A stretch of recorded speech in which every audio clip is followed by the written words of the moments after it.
그들이 다 성령의 충만함을 받고 성령의 언어들로 말하기를 시작하니라. 아멘. 충만함을 보십니다. 하나님 말씀은 사도행전 6장 1절에서 7절까지입니다. 사도행전 6장 1절에서 7절까지 교독하겠습니다. 제가 먼저 1절 봉독하겠습니다. 앞에 있습니다.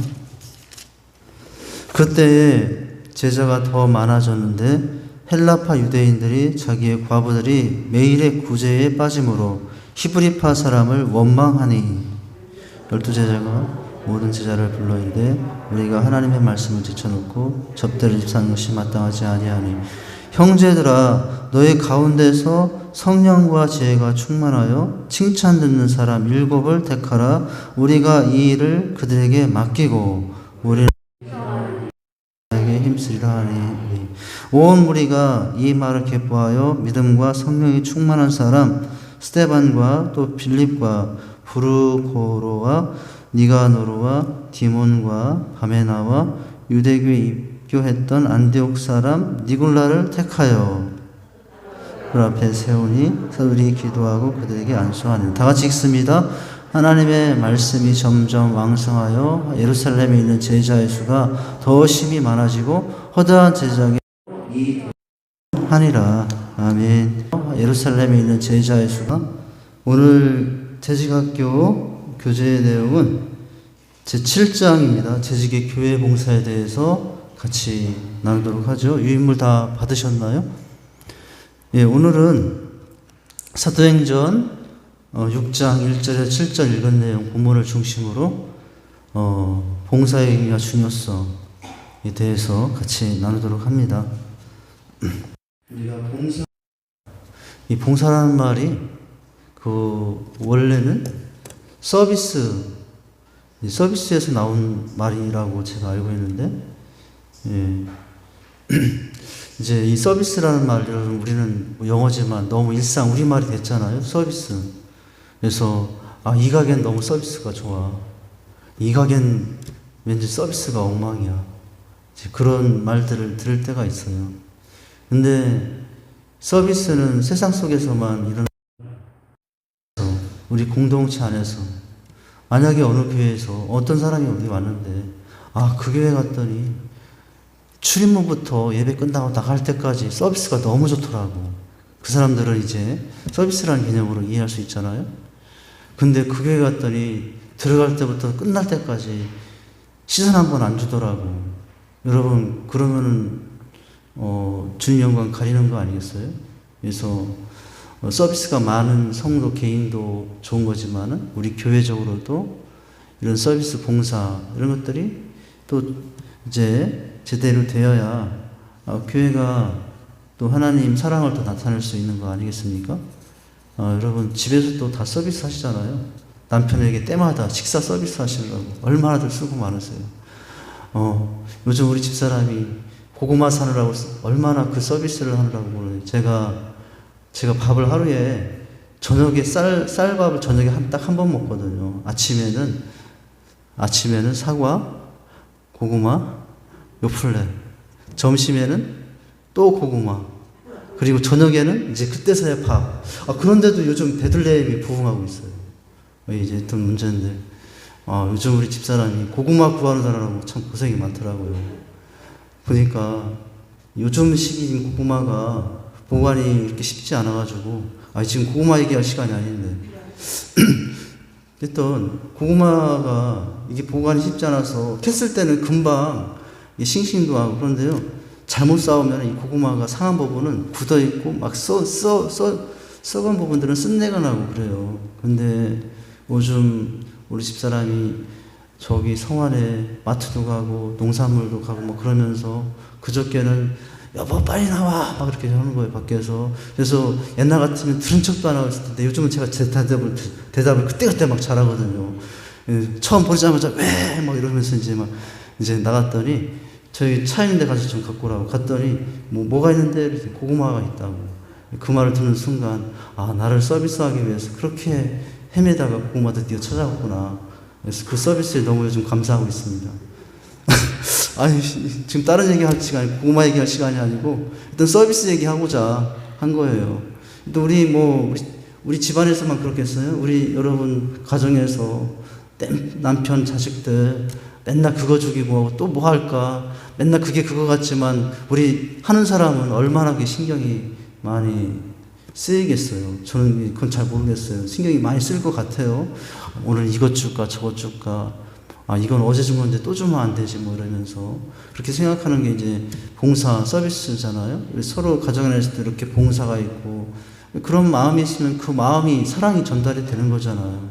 이게 그럴 때 은혜스러워질 수 있고 그렇지 않습니까? 그래서 가정에서도 중요하고 이제 교회 안에서도 이 봉사 섬김이 중요한데 특별히 재직은 누구보다도 이 봉사하는 사람, 서비스하는 사람이다. 이런 마음을 가지고 내가 집사님도 되고 장로님도 되고 권사님도 되고 또 목사도 되고 이제 그래야 되겠지 않습니까? 내가 왜 목사 됐는가? 서비스하려고. 대접을 받으려고가 아니라 서비스하려고. 그죠? 이제 그런 자세죠. 내가 왜 장로님 되고 내가 왜 권사님 되고 다 뭡니까? 우리 임현희 목사님은 어디 가셨나요? 예. 거의 1년에 안 빠지는 특별한 일이 있는 것 같습니다. 이제 이런 날은 다 이해를 합니다.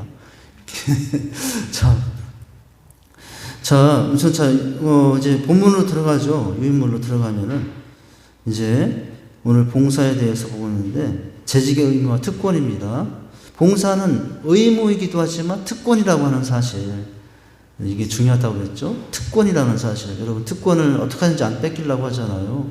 근데, 이제 봉사는 의무이기도 하지만 또한 나의 특권이다라는 이제 인식을 우리가 새롭게 가질 필요가 있겠죠. 자, 오늘은 첫 번째 봉사의 의미와 중요성입니다. 첫 문장부터 쭉 보도록 하죠. 봉사란 말을 헬라어로 디아코니아라고 한대요. 몰라도 좋아요. 자, 그래서 그 다음 문장. 주님께서 교회에 섬기고 봉사하는 직무를 맡기기 위해 초대교회로부터 세우기 시작한 집사란 말도 바로 어디에서 나온 말? 봉사, 서비스. 그래서 유래했다고 합니다. 자, 이게 그러니까 우리가 교회에서 가장 많은 분들이 받는 직분이 집사님 직분인데 그 직분도 서비스, 봉사에서 유래가 됐다라고 하네요. 자, 그 다음 문장 보면요. 즉, 봉사는 뭐예요? 근데 그리스도에 뭘 세우기 위한 것? 그리스도의 몸. 우린 그리스도의 몸을 또 다른 두 글자로 교회라고도 하잖아요. 교회가 주님의 몸이잖아요. 그래서 즉 봉사는 그리스도의 몸 교회를 세우기 위해 성의 능력으로 섬기는 성도의 행위다라는 거죠. 인간의 능력으로가 아니라 누구의 능력으로? 성의 능력으로 섬기는 행위. 이게 세상 봉사하고 교회에서의 봉사하고 다른 점이죠.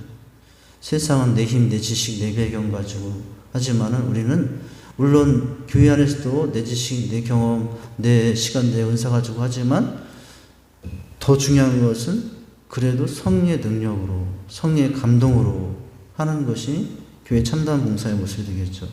자, 그 다음 문장 보시죠. 사도행전 6장 1절에서 7절은 일강 성경 공부 본문이기도 하다. 첫 번째, 다 까먹었죠. 일강 한자가 벌써 언제인데 상관없어요.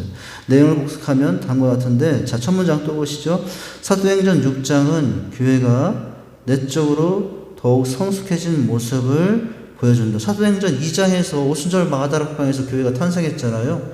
그래서 베드로의 설교로 몇천 명, 3천 명씩 이렇게 나오고 그러면서 이제 교회가 태어나고 복음이 전파되며 또 교회가 세워져 가는데 그런 가운데 이제 6장에 와서 교회가 세워졌을 뿐만 아니라 더 성숙한 모습을 보여주는 모습이라고 하는 거예요. 오늘 읽었던 본문이 그거라는 거예요.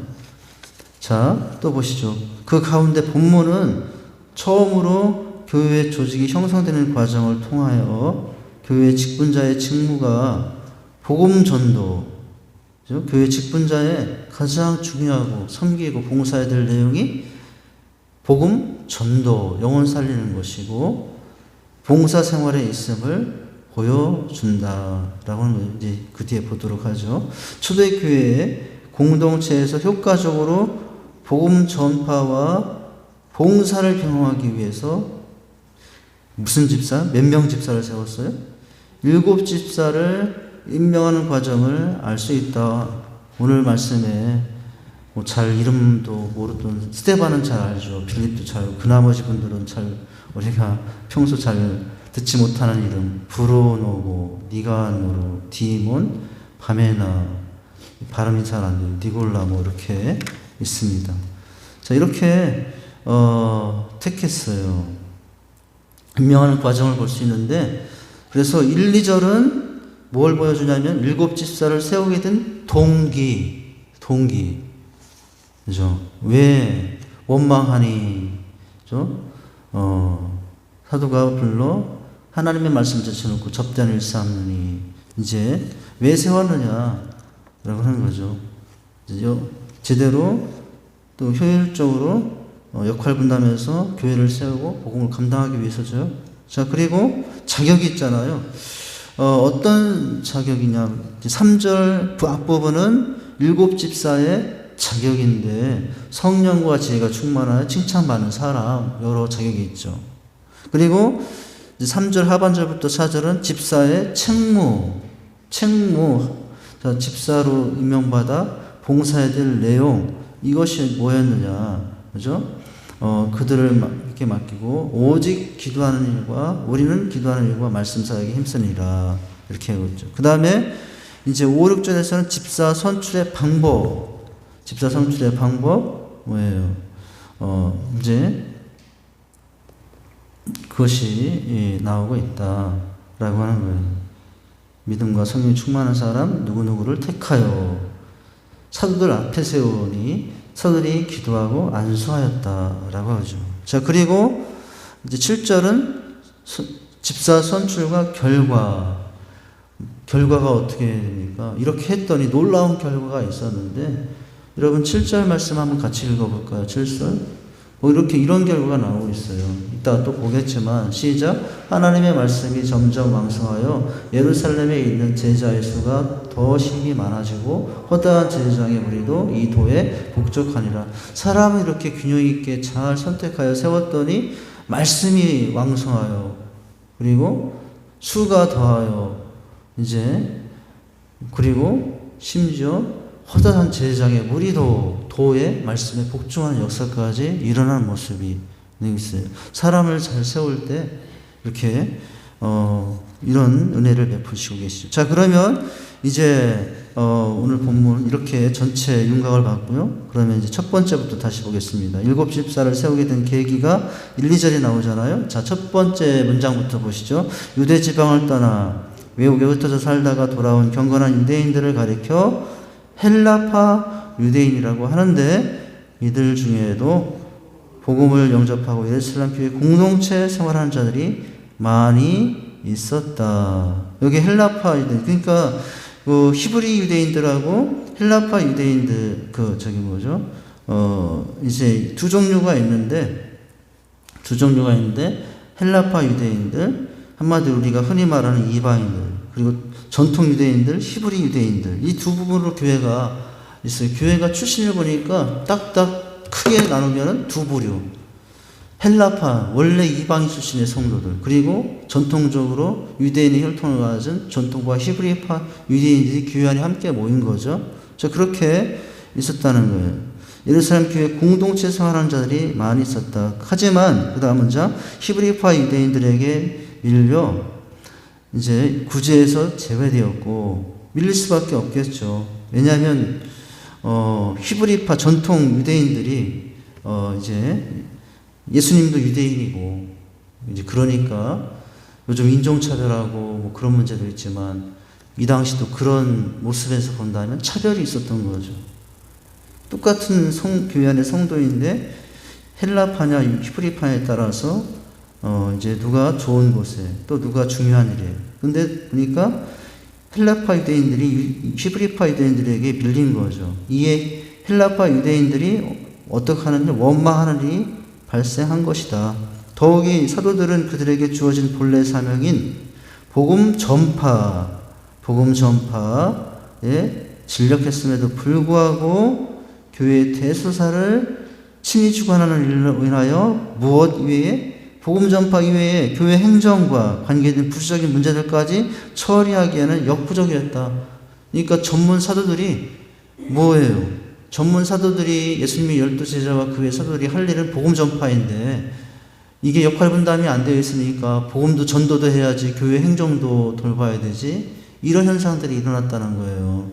그래서 이제 복음 전파할 수 있는 복음 전파하도록, 행정할 사람은 행정하도록 이렇게 구분이 필요했던 거죠. 자, 그래서 문장 보십니다. 그래서 사도들은 7 집사를 선출하여 공정하고 효과적인 봉사와 구제를 하도록 했다. 봉사와 구제는 7 집사, 전도는 사도들이. 즉 7 집사 선출의 동기는 뭐예요?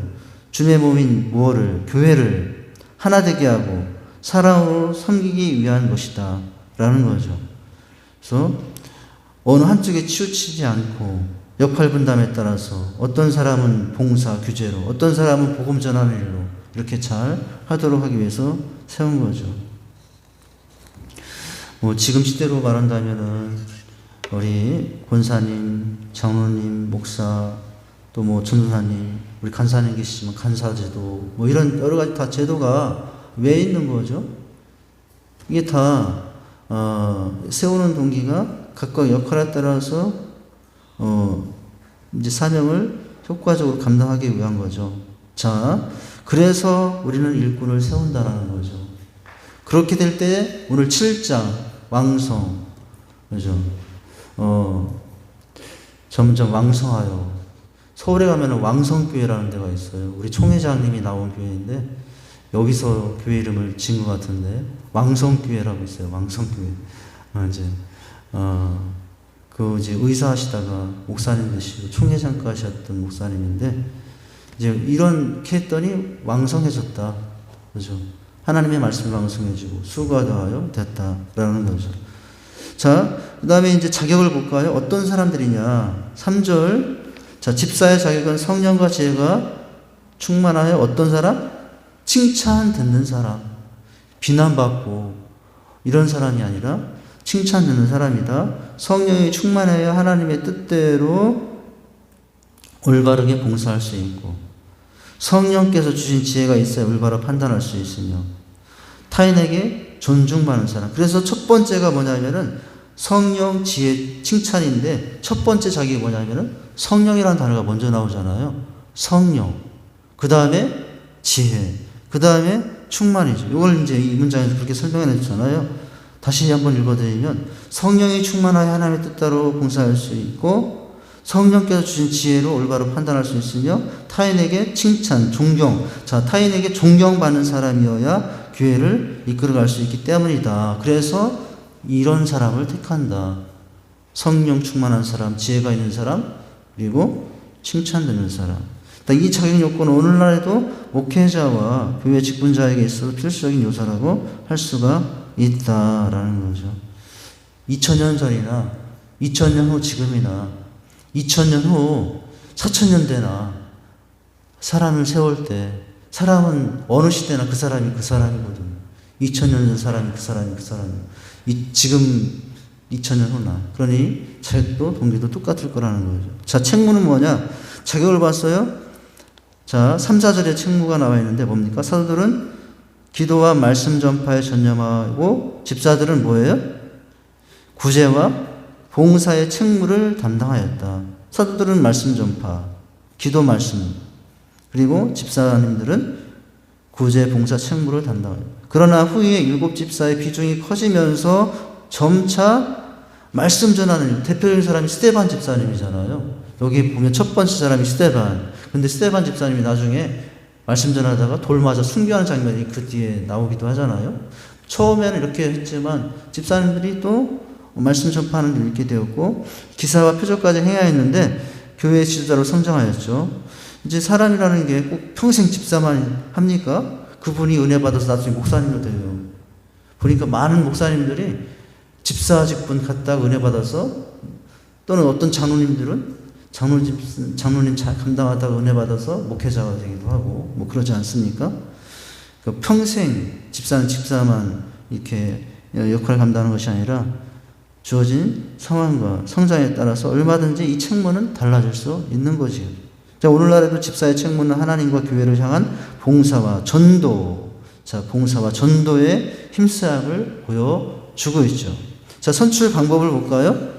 선출 방법은 어느 한 사람이 아니라 모두에게, 그 다음 페이지 보면은 교회인이 어떻게 하여 참여하는 가운데 택해졌으며 사도의 기도와 안수에 의해서 인정되었다. 여러분, 민주주의 제도가 이렇게 사람들을 표를 뽑고 한 표, 두 표 해가지고 대통령도 뽑고 뭐 도지사도 뽑고 시장도 뽑잖아요. 사실 이게 다 그 기초가 성경, 이런 제도에서 다 유래가 됐다고 할 수가 있어요. 그러니까 최초의 민주주의는 바로, 최초라고는 말은 좀 저기 할 것 같은데, 교회 안에 가장 이제 보여주는 모습이 이 선출이죠. 여러분, 나라를 보면은 입법, 사법, 행정 이런 것들이 있잖아요. 다 이런 것도 사실은 교회 체제 안에서 이제 다 유추해서 세워졌다고도 할 수 있어요. 자, 그 다음에 이제 결과를 보죠. 자, 7 선출 후에는 교회는 사랑으로 하나 되었으며 질적으로 양적으로 계속 성장하게 되었고, 심지어 복음 증거를 박해하던 누구? 여기 보면 제장의 무리도, 허다한 제장의 무리도, 여러분 7절 말씀 한번 다시 봐보세요. 밑에 보면은, 마지막에 보면은 심지어 누구도 믿게 되었다고 해요. 허다한 제장의 무리도. 이 제장들은 누구보다도 핍박에 앞장섰던 사람들이에요. 그런데 그들이 예수를 믿게 됐다는 거예요. 이런 놀라운 결과가 일어났다는 거예요. 7 지사 선출을 통한 교회 조직 정비는 안으로는 교회를 하나 되게, 밖으로는 유다인뿐만 아니라 이방 선교를 위한 기틀을 마련하였죠. 이렇게 사람이 중요하죠. 요즘 사람이 먼저다, 사람이 이제 중요하다고 하잖아요. 자, 이런 결과를 들었어요. 자, 이렇게 해서 이제 동기, 자격, 책무, 방법, 결과를 봤습니다. 자, 그것과 관련해서 한 가지 더 특별히 어떤 사람을 선택할 것인가 하는 중에 오늘은 칭찬되는 사람인데요.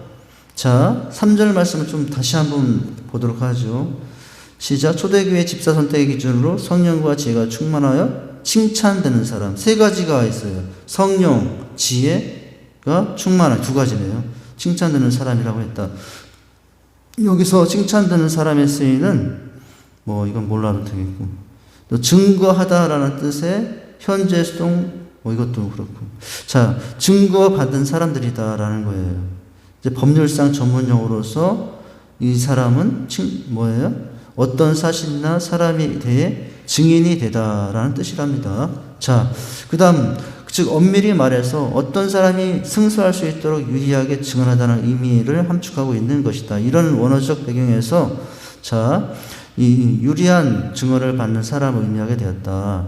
여기서 칭찬되는 사람이란 단순히 사람들이 좋게 말한 사람을 의미를 넘어서 뭐예요? 분명하게 여러 사람에게 의하여 공식적으로 인정받는 사람이라는 의미를 내포하고 있다는 거예요.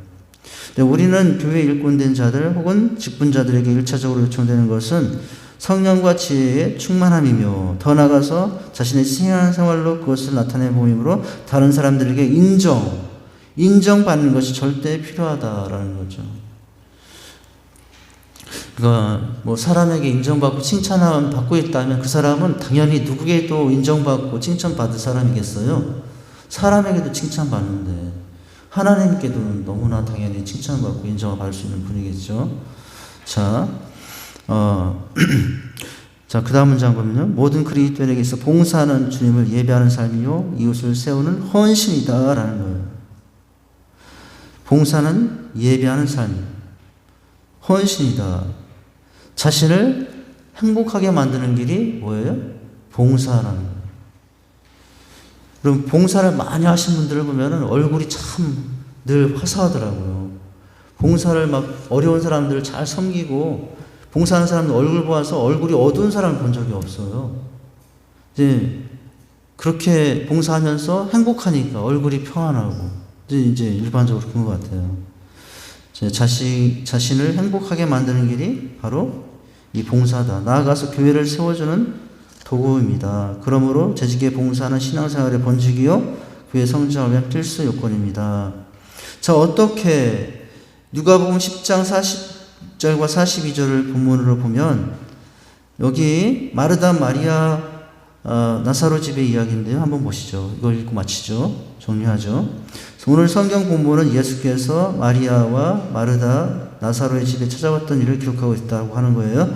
예수님의 방문에 대한 이야기는 인생에 대한 기본적인 교훈과 또 주님께를 예배하는 삶을 보여줘요. 우선적으로 그리스도를 위한 시간을 가져야 한다. 마리아와 마르다의 대중의 모습 속에서 차이점은 그리스도를 위한 시간을 먼저 갖는. 우리가 이거 지금 그 강의 시간에 유튜브에 다 올라가 있던 내용이에요. 마르다와 마리아의 제자대학 3학기를 하시는 분들은 아마 다 정리를 하셨을 거예요. 마르다와 마리아의 삶. 그래서 우선적으로 차이점은 그리스도를 위한 시간이 누가 있었냐면은 마리아가 그렇게 했죠. 마르다는 반찬 주고 식사 준비하러 바쁘고 중요한 시간을 주 앞에 드린 사람은 마리아였죠. 매일 그리스도와 함께하는 시간을 가질 때 우리가 얻는 그 시간은 영원한 것이다. 우리에게 그것을 절대로 빼앗길 수 없기 때문이다. 여러분 봉사하는데 사람들하고 만나려고 바쁘면 안 되고 먼저는 뭐예요? 주님부터 만나고 그리고 봉사하라는 거예요. 여러분 왜 봉사하는 사람들이 영적인 탈진을 경험하는지 아십니까? 그렇게 여러분 충성하다가 나는 도저히 못해 이렇게 되는지 아십니까? 뭐의 관계가 약해졌기 때문에 그래요? 봉사하다가 주님과의 관계는 약해졌기 때문에 그래요. 마르다 마리아에게 비해서 뭐죠? 뭐가 있음이 행함보다 먼저다. 여러분 유튜브 강의에 그 내용 들어가 있잖아요. 있음이 행함보다 먼저라고요. 마리아의 주님 앞에 있음이 마르다의 행함보다 먼저라고요. 있음이 먼저야 행함이 지속될 수 있다고. 행하고 있음이 없으면 나중에 탈진해 버릴 거라고요. 그래서 오늘 우리가 이제 섬기고 봉사하지만 주변 사람들과의 관계에서 거기에만 시간을 뺏기는 사람들이 아니라 주님과의 관계에서 시간을 갖고 그리고 사람들에게 나간다는 거죠. 둘째로 보시죠. 둘째로 일을 하면서 시간을 보내야 한다. 하나님은 인간이 일할 수 있도록 정하여 두셨다. 마르다의 모습은 전적으로 잘못된 것은 아니다. 여러분 그렇다고 마르다를 비난하면 안 된다는 거예요. 마리아도 있어야 했지만 마르다도 있어야 되거든요. 근데 두 사람이 같이 있으면 좋은 거예요. 마리아의 모습으로 주 앞에 있어서 마리아의 모습으로 주님 앞에 있어서 마르다의 모습으로 섬기고 행동하는 거. 두 가지가 같이 있는 거죠. 하나님은 인간을 일할 수 있도록 정하여 주셨다. 마르다의 모습은 전적으로 잘못된 것은 아니다. 우리의 일은 그리스도에 대한 우리의 승진과 별도의 것이 아니라 우리의 일을 마음을 다하여 주께 하듯 하여야 하기 때문에 누구께 하듯? 주님께 하듯 하여야 되기 때문에 거룩한 삶과 세속적인 삶을 구분지을 수는 없다. 그리스도를 위해 일을 하면 그것은 섬김의 행위가 된다. 주님 앞에 있으라. 그러나 여러분 일을 해야 된다는 거죠. 그 있음을 가지고. 둘째는 셋째를 보시죠. 마지막인데요. 삶을 즐기는 시간이 있어야 된다. 예수님은 긴장을 이해하기 위해서 이 집에 긴장인가? 이 집에 오셨다. 예수님을 사랑하는 사람들과 즐거운 시간을 갖고 싶어 하셨다. 몇 가지만 하든지 혹 한 가지만 이라도 족하니라 라고 예수님이 말씀하셨다는 거예요. 그러니까 이제 우리가 봉사자 섬길 때 다시 정리를 하면은 무엇이 먼저? 주님과의 관계가 먼저. 그리고 섬김으로 나가라 라고 하는 것이에요. 이게 순서가 거꾸로 되면 탈진해진다.